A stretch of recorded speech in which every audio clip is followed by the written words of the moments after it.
O Ministério Público Federal de São Paulo encerrou as tratativas para um acordo com a Jovem Pan. A gente falou dessa notícia ontem aqui no programa. O Ministério Público Federal pede o fim da concessão da emissora por espalhar desinformação da Jovem Pan.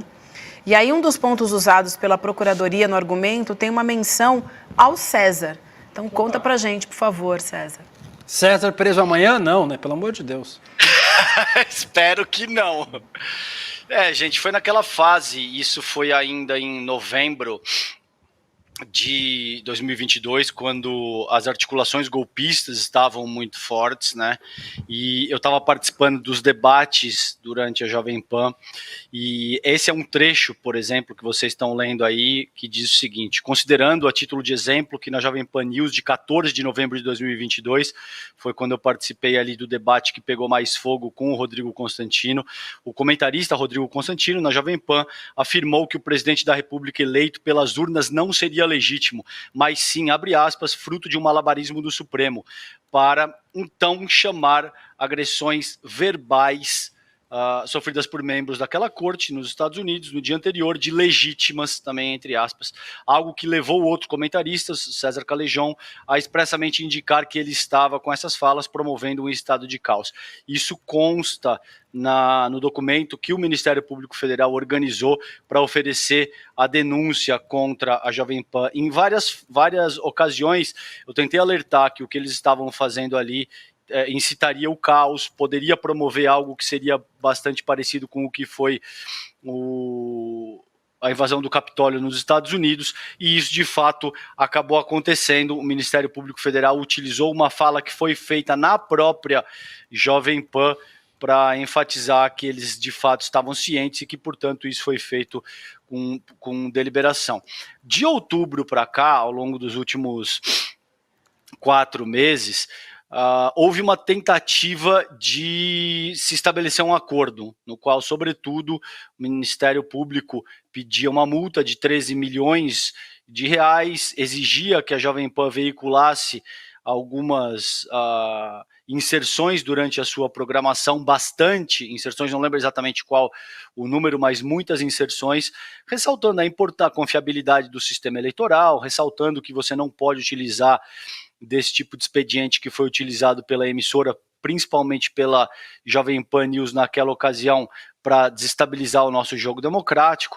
E, ao que tudo indica, a direção da Jovem Pan não topou principalmente pagar o valor que estava sendo estabelecido pelo Ministério Público. E aí a coisa complicou, parece que voltou atrás. Você teve essa juíza agora não aceitando mais o acordo. O Ministério Público Federal, e portanto afirma para a Sexta Vara Civil Federal de São Paulo que não consegue chegar a esse acordo com a Jovem Pan, e pede a retomada dessa ação, que pede a cassação da concessão pública do grupo de mídia.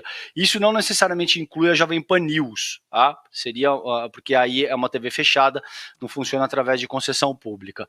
Então, o cenário esse é hoje. A juíza Denise Aparecida Avelar derruba a suspensão do caso que estava parado desde outubro para que as negociações acontecessem, e agora vamos ver o que acontece em seguida. Pode ser que a Jovem Pan perca a sua outorga para a concessão de radiodifusão, e isso seria, assim, talvez, gente, um maior estudo de caso de estupidez industrial da história, porque é uma rádio que tem aí 7, 8 décadas de tradição e teria comprometido toda a sua atuação comercial por conta de um ato golpista do Jair Bolsonaro. É óbvio que na ocasião o cenário parecia absurdamente favorável, tinha uma questão financeira que era muito, muito interessante para própria Jovem Pan. Só no YouTube, por exemplo, com direitos autorais ali, a empresa estava faturando milhões,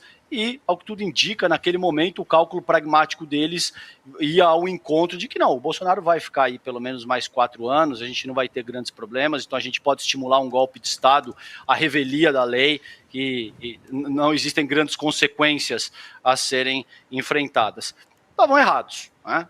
Naturalmente estavam errados, agora chega a consequência, vão ter que arcar com o que quer que seja, e me parece que isso, para além de tudo, independentemente, se eles perdem uma fração, se eles perdem a rádio, isso é um baque monstruoso. Eles vão ter que enfrentar as consequências que são seríssimas, não é algo que mas eles continuam com a Jovem Pan News. Sim, mas vocês imaginam, gente, o que é perder a concessão da outorga de uma das maiores rádios do país a título de defender um plano estapafúrdio, golpista do próprio bolsonarismo. Isso vai ser ensinado nas escolas de administração do país, pelo amor de Deus, como o maior ato de estupidez empresarial, talvez, da história do país, entende? Então, esse é o cenário, vamos ver o que acontece agora, e tem um efeito, para encerrar minha fala, gente, nesse ponto, tem um efeito pedagógico que é muito importante. Por quê? Para agora, já para as municipais e para 2026, não tenho dúvidas que outros grupos de comunicação que trabalham com base em difamação, em notícia falsa, inventando factoides, olham para a Jovem Pan e passam a recalcular as suas respectivas posturas. Porque são as pessoas que olham agora, um grupo forte como a Jovem Pan teve que arcar com as consequências. A gente tem generais, ex-ministros de Estado e possivelmente um ex-presidente da República que pode ser preso no processo. É óbvio que tudo isso exerce um efeito muito pedagógico e importante para a manutenção da nossa República. Porque a gente não pode tolerar que alguém que... Não só as rádios e os veículos de comunicação, gente, que funcionam através de concessão pública, mas para que qualquer empresa que seja minimamente responsável e trabalhe com comunicação, diga o que bem entenda, utilize esse tipo de expediente que lida com mentira e difamação, e a coisa fique por isso mesmo. Então, isso é um efeito pedagógico que é importante e que deve ser utilizado para fazer a manutenção do nosso jogo democrático, sem dúvida.